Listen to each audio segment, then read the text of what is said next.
let's get it going. No off limits, no slow rolling. Podcast, let the truth drop. Start the countdown, we ain't gon' stop. Ain't gon' stop, ain't gon' stop, ain't gon' stop, ain't gon' stop. Ain't gon' stop.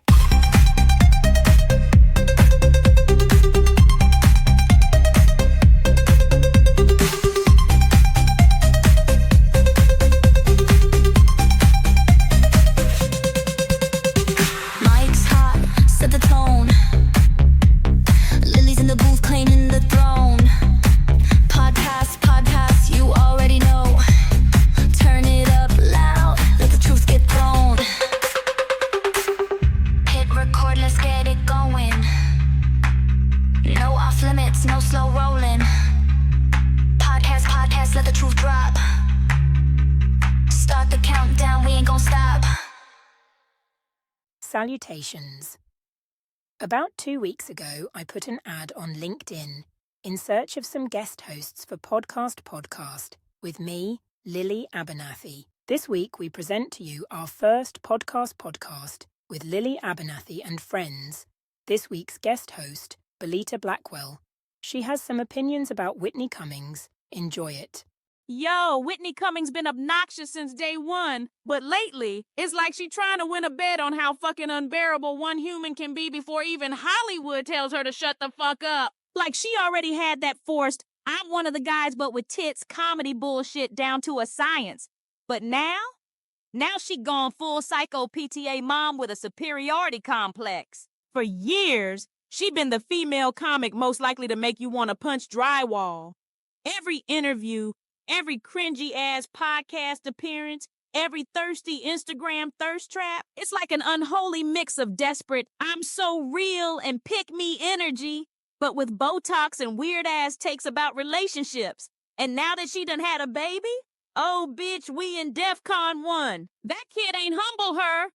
That kid flipped a switch in her brain and now she out here screaming about placenta and trying to convince us she birthed the second coming of Einstein. And real talk. Who the fuck the baby daddy? This some immaculate conception shit?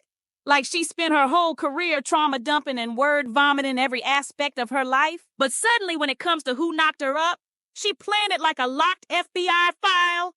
Bitch, who is he? Like she got no issue throwing the kid on social media before he even knows what a camera is. But the dude responsible for half his DNA, poof, fucking ghost. You spend years making daddy issues your whole fucking brand, but now you want to be mysterious?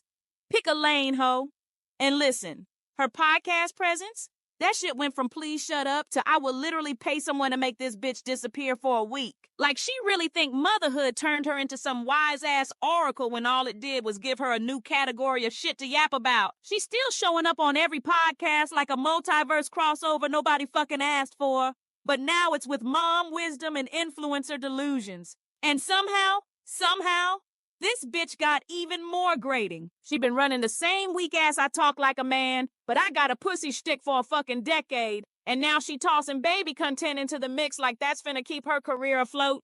Bitch, I can already hear the Netflix special. Whitney Cummings, milfed up. I swear to God, we about to be subjected to years of TikToks about parenting, mom life stand-up that's just rebranded millennial mental breakdowns, and long-ass TED Talks about how her frontal lobe evolved from birthing an entire human. This her new era, and it's finna be a nightmare.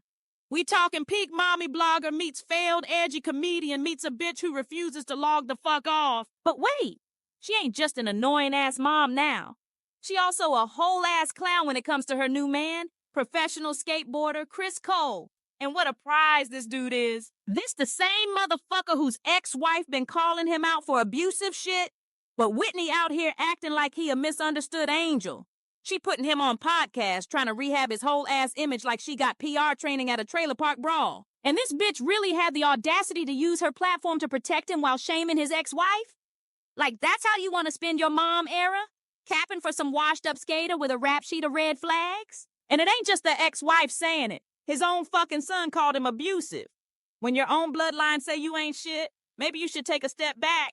But nah, Whitney out here acting like his PR bitch, riding for a man whose own kid can't stand him. How you gonna be a whole-ass feminist 1 minute talking about supporting women, but the second your dude's ex got something to say, You throwing legal threats and passive-aggressive shade like a real housewife on bath salts? This some full-throttle trash behavior. Whitney Cummings is proof that some people need a verbal word limit, like a goddamn credit card that declines after too many bad jokes. But nah, this bitch got overdraft protection. So until she finally shuts the fuck up, we stuck with her screeching, her weird-ass takes, and her non-stop cringe content. And let's be real, this bitch ain't stopping. We in hell, y'all. This Belita Blackwell signing off. Shout out Hypnotized Minds. Fuck Rinky Dink Records. North. Go check out the new Project Pat single. That's God's Law. Shout out Donut Shop. Fuck Chris Jones and his bitch ass. Shout out Blue Boy Sandwich Shop. Deuces.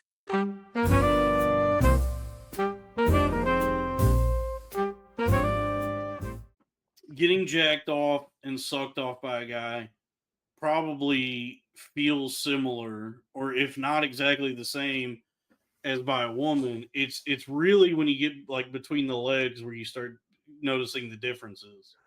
It just depends. I mean, no, like probably if you think about it, maybe like hair on the palm of your hands or like certain musculature. You probably will notice in some ways over Well, there. that's why I'm saying like he's got to. So and to me, it's all a culmination. So it's like a whole sum of the parts or whatever. That I mean that no.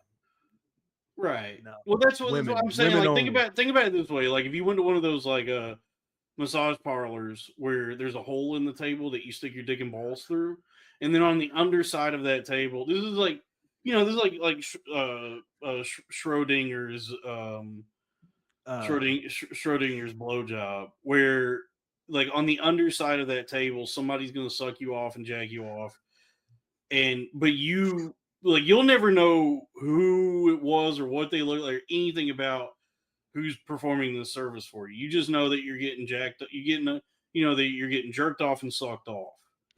And then busted. Okay.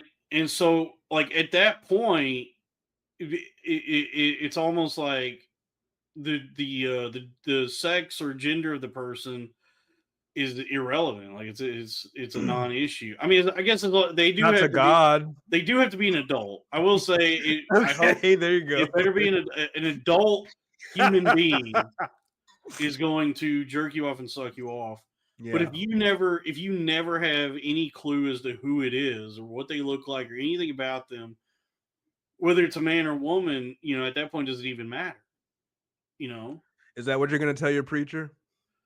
Well, no, I'm just saying, like, this is philosophy. This is philosophy 101 right here. Is like if you stick your dick through the hole in a milking table and get jerked off and sucked off until you bust, you may not know if it's a man or woman. Yeah, like you'll never know. It'll be forever a mystery, an infinite mystery. So at that point, it is like both a man and a woman. Like speaking like quantumly. Like in terms of like quantum perception, is both a man and a woman. And the only way you would ever have any confirmation as to who it is would be if you like pulled your dick out and then flipped over and stuck your eye in the hole to see who's down there. But you have to make the decision, like, do I want to bust or do I want to find out who's been jacking me off?